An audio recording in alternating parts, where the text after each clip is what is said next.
On a marché sur la dune. Les extraterrestres débarquent sur Terre et, le hasard faisant bien les choses, c'est en Bretagne qu'ils atterrissent. Tel était le thème d'On a marché sur la dune, le deuxième concours de podcast du Télégramme. Embarquement ou plutôt débarquement immédiat.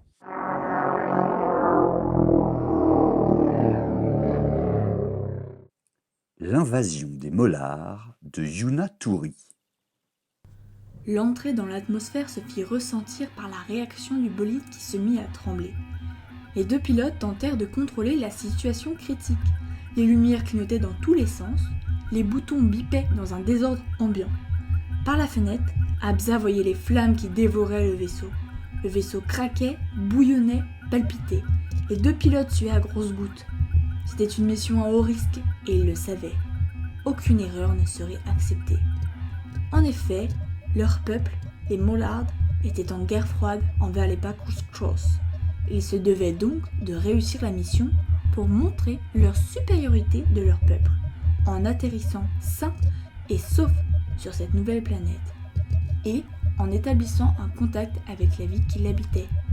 Mais pour cela, fallait-il encore qu'ils atterrissent vivants ? Impact dans 10 secondes. Annonça la voix synthétique de l'ordinateur de bord. Risque mortel, sièges éjectables enclenchés. Non, surtout pas!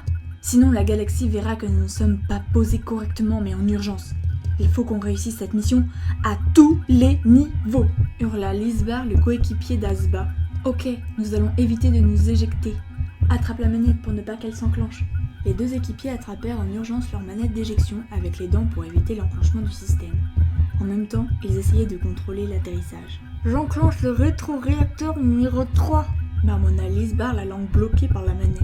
Le code de tir a été endommagé, Impact dans 5 secondes. indiqua la voix synthétique. 4, 3. Boum! D'énervement, Azba avait donné un énorme coup dans le tableau de bord. Foutue voix de crotte. Avec l'activation du réacteur 3, le véhicule perdit de la vitesse, mais n'empêcha pas un atterrissage violent et incontrôlé. Ils enchaînèrent les tonneaux, les deux pilotes étaient retournés dans tous les sens, ne sachant plus où était le sol et le ciel. Enfin, le vaisseau s'immobilisa dans un immense nuage de poussière et de fumée d'huile. Lisbar, tu vas bien ? Oui, tout est sous contrôle, répondit Lisbar, les dents encore serrées à la manette d'éjection. Tu peux lâcher la manette, c'est bon, hein. Ils sortirent du vaisseau cabossé et admirèrent une étendue immense, à perte de vue des dunes de hauteur colossale par rapport à leur taille.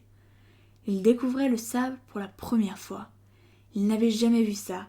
Il n'y avait aucun paysage similaire dans leur monde si petit, où tous les individus étaient entassés. Abza ne regrettait nullement d'avoir quitté sa planète, ainsi que ses amis et sa femme, Magdar. Corporellement, les gens de sa planète ne possédaient ni bras, ni jambes. Ils étaient une masse gluante de couleur jaunâtre et translucide. Vous êtes arrivés sur la plage de Cairn-Bigorne près de Fouesnant en Bretagne. Les Bretons sont ces habitants très attachés à leur culture. En rivalité avec les Normands pour la possession du Mont Saint-Michel, on a parmi les spécialités culinaires l'omelette de la mère Poulard d'apparence similaire à vos semblables. Informa le retranscripteur, un outil pour communiquer avec les hôtes de cette planète. Le retranscripteur était indispensable lors de la découverte d'autres planètes. Cet appareil connaissait plus d'1 milliard de dialectes. Le retranscripteur pouvait traduire instantanément une conversation orale et connaissait toutes les cultures, les traditions de chaque peuple. Les deux explorateurs commencèrent leur expédition. Ils dégoulinèrent le long de la dune de sable. Ils étaient tout excités à l'idée de pouvoir enfin communiquer avec les autochtones. Le premier qu'ils croisèrent était une personne incroyablement différente. Une mouche. Nomma le retranscripteur. Elle possédait 6 pattes. Tout son corps était poilu, à l'exception de ses yeux et des 2 appendices plats et transparents dans son dos qui lui permettaient de voler. Ses yeux étaient magnifiques. 2 grandes boules orangées qui étaient composées de petites billes régulières. Son corps était de couleur bleu métal et possédait des reflets jaune-vert. L'individu était installé avec ses congénères sur une immense masse marron qui dégageait une odeur merveilleusement infâme. Il semblait se régaler de cette étrange nourriture périmée. Afin de s'intégrer et d'entamer une discussion, Abza s'approcha et tenta de goûter. Mais dans un seul élan, tous les êtres présents sur la masse s'envolèrent craintifs face à son arrivée. Abza, la bouche ouverte à quelques millimètres de la masse, entendit le reproche de Lisbar. « Bah bravo, Abza, c'est de ta faute, tu leur as fait peur. »« Je ne l'ai pas fait exprès. Tant que j'y suis, j'y goûte. » Il croqua dans l'immense masse brunâtre.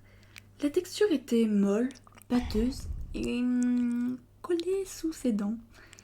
Il découvrit un goût abject, aussi fort et étrange que son odeur, qui lui donna instantanément envie de vomir.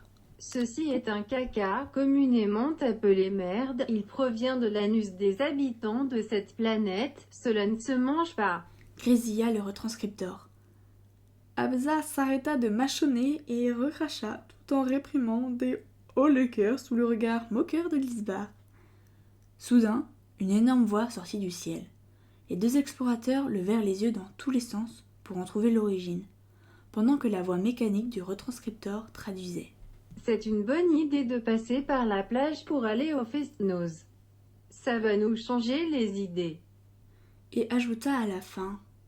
Pour information, les Fest-Noz sont des festivals bretons avec des danses traditionnelles, souvent en ronde où les danseurs se tiennent entre eux par le petit doigt. Les traditions de cet endroit leur paraissaient étranges, mais il fallait qu'ils établissent un contact et arrivent à communiquer. Ainsi, ils pourraient poser des questions sur ces curieuses pratiques. Avec frénésie, ils parlaient rapidement dans le retranscripteur pour établir le dialogue. Bonjour, nous sommes des molars et venons à la découverte d'autres mondes. Nous sommes enchantés de faire votre connaissance et venons en paix. Ils visualisèrent leur interlocuteur. Ils n'avaient jamais vu de tels êtres. Deux individus semblant toucher le ciel par leur taille imposante. Leurs jambes étaient incroyablement longues, et leurs pas faisaient trembler le sol. Mais ce qui choquait les deux mollardiens était ce ridicule accoutrement qu'ils portaient, notamment ce long tube étrange en forme de fusée qui coiffait leur tête. Les deux individus sont habillés en tenue traditionnelle. Ils portent sur le dessus de leur tête la fameuse coiffe bretonne du pays bigoudin, Informa la voix mécanique du retranscripteur. Les deux bretonnes ne semblaient pas prêter attention à eux et avançaient dangereusement dans leur direction. Ils relancèrent le retranscripteur. Nous sommes ici, faites attention à nous, nous arrivons en paix. Nous voulons simplement sympathiser et découvrir vos cultures. La joie avait laissé place à la surprise, puis à la peur. Si les bigoudens ne les voyaient pas, ils seraient écrasés. Et, face au danger, les deux explorateurs entamèrent une dégoulinade express vers l'endroit le plus sûr. Mais les deux autochtones se rapprochaient dangereusement. L'ombre d'un pied recouvrait le sol. Abza redoubla ses efforts. Il fut projeté par l'impact puissant du pied sur le sol. Il se retourna et découvrit Lisbar à demi écrasé par ce monstre. Cela lui brisa le cœur. Lisbar était un très bon coéquipier. Quand le pied se releva, Lisbar lâcha son dernier souffle dans un gargouillis de douleur. Asbar ruissela à son maximum, mais l'ombre d'un autre pied vient le recouvrir. Il était trop tard. Le pied s'abattit sans pitié sur le pauvre malheureux. Il sentit ses artères exploser. La douleur l'envahit. Ses derniers instants étaient arrivés. Il pensa à sa femme, Magdar. L'obscurité l'entourait. Il sentit le froid dans tout son corps. Sa mission était un échec total. Et en outre, se faire écraser par un individu avec un chapeau si ridicule. Peut-être aurait eu-il plus de chance avec les Normands. Enfin, le pied se releva, dans un bruit de suçon. Et, avant de mourir, Asba entendit la voix de son meurtrier. « Gast! Qui a craché son molar par terre? Enfin, c'est dégoûtant! J'ai marché dessus !» Ainsi s'acheva l'expédition des Mollards sur la planète Terre. D'autres tentatives auront été tentées, mais toutes soldées par des échecs. Morale de l'histoire, si vous voyez un mollard devant vous, ce n'est pas forcément le coronavirus qui vous menace, mais juste un extraterrestre qui tente de communiquer avec vous. Retrouvez toutes les histoires des participants au concours sur letelegram.fr et sur notre chaîne YouTube.